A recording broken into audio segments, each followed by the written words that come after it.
A day of remembrance. And it's a part of an American history that for many years people wanted to sweep under the carpet. A piece of Colorado history nearly forgotten, now close to becoming a National Historic Site. If we don't memorialize it, then it will be forgotten. Plus, your Excel bill is about to change. How much you're charged depending on the time of day. Well, not everybody has the time like that they suggest. Sometimes some people work, some people are not home at the time.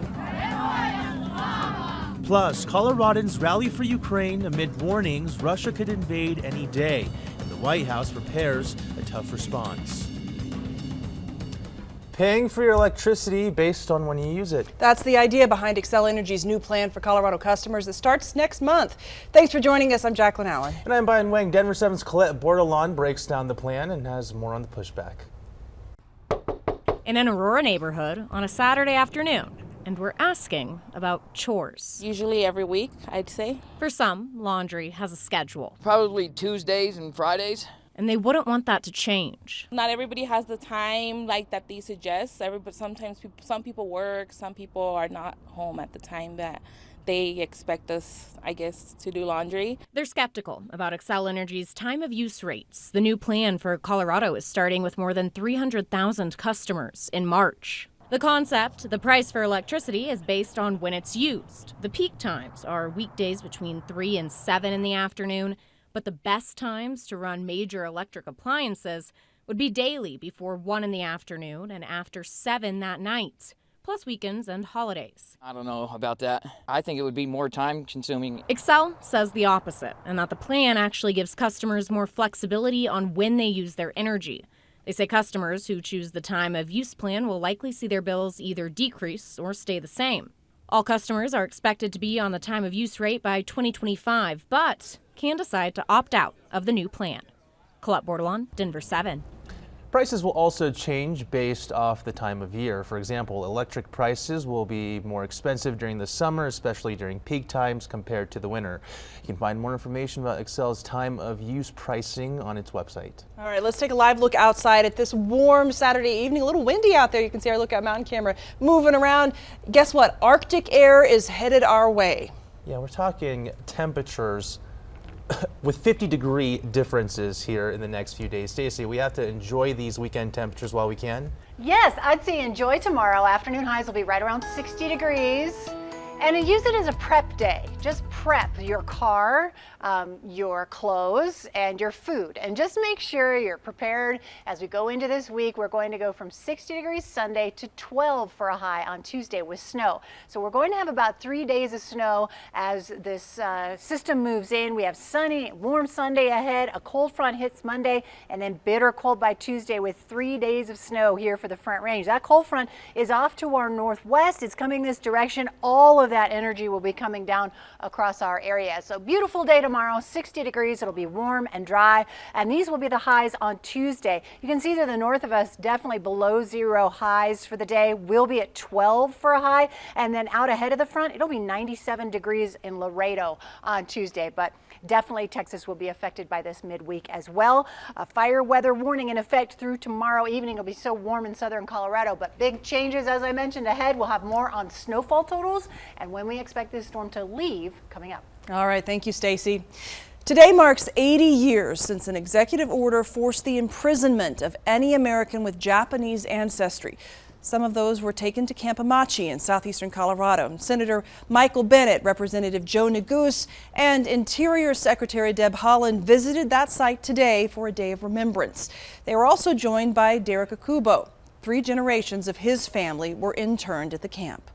It's a part of an American history that for many years people wanted to sweep under the carpet. If we're really to grow as a country, we have to face our demons, and we have to be willing to feel things that we aren't willing to feel, and to think about things we don't want to think about. The Senate recently passed legislation that would make Camp Amachi a National Historic Site. Akobu spent the last 8 years helping the camp's preservation. He says his dad, who has since passed away, will be proud to see the site become part of the national park system. He would be just so happy, just the level of gratitude that he would be feeling would be extraordinary. I kind of feel it, just thinking about it, as far as how he would be feeling. Now, the legislation still needs to pass in the House, and then it will go to President Biden's desk to officially declare Amachi a National Historic Site. A Colorado military family is one step closer to getting closure about their loved one killed in the Korean War. This is Richard Lee Hall. He was killed in action during the war, and his remains have never been identified. His family is sending DNA samples to the Department of POW and MIA accounting agency. The agency is trying to identify 50 remains from the war. The family says if his remains are identified, they will be brought back to his grave at Fort Logan National Cemetery.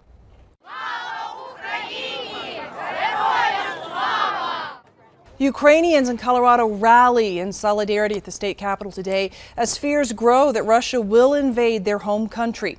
Those with family in Ukraine say this is history repeating itself.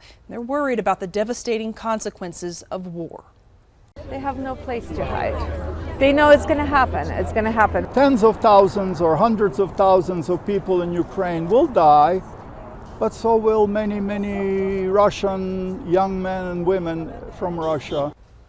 People from other Eastern European countries like Belarus and Lithuania were also at that rally. They are concerned if Russia does invade, their home countries could be next. Just to be clear, the U.S. says Russia could invade Ukraine any day, and we've just learned President Joe Biden will have a meeting with the National Security Council tomorrow.